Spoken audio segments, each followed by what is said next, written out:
మనం ఒక website start చేయాలంటే అది వర్డ్ ప్రెస్ తోటి అంటే మనకు కావాల్సిన ఎలిమెంట్స్ ఏంటంటే first domain name,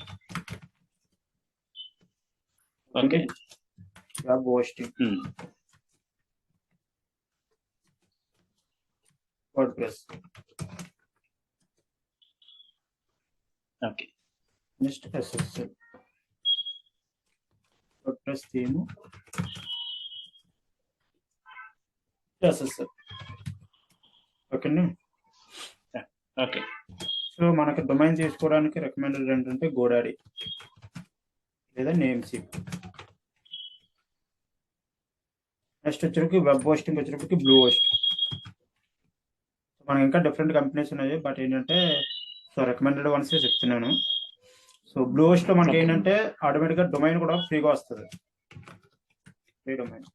okay. So WordPress థీమ్కి వచ్చేటప్పటికి ఆస్ట్రా వాడతాం. ఆస్ట్రా, WP ఆస్ట్రా అంటాం, WP ఆస్ట్రా.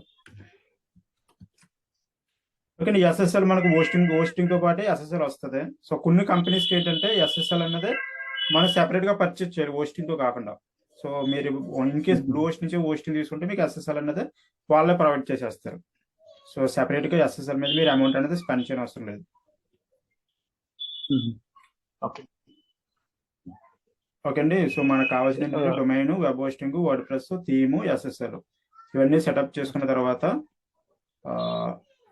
మీకు పర్చేసింగ్ ఇది అంతా చూపించడం అవసరం లేదు కదా, మీరు తర్వాత పర్చేస్ చేస్తారు. అంటే చిన్న డౌట్ అండి, చెప్పండి. ఇప్పుడు మనకి ఆల్రెడీ ఏదైతే మనది సెయింట్ ఆన్స్ కాలేజ్ డొమైన్ ఏదైతే ఉందో అది మీరు అన్నట్టు గోడాడీలో ఉన్నట్టుంది కదా? అవునండి, లేదు నాకు ఐడియా లేదు. మరి సో దాన్ని బ్లూ హోస్ట్ లోకి మనం ట్రాన్స్ఫర్ చేయొచ్చు అంటారా? చేయొచ్చండి. అలా చేసినప్పుడు మనకి ఎస్ఎస్ఎల్ అనేది ఫ్రీ వస్తుందా? ఎస్ఎస్ఎల్ ఫ్రీ వస్తుంది. మీకు చూపిస్తాను మొత్తం బ్లూ హోస్ట్ డాట్ ఇన్.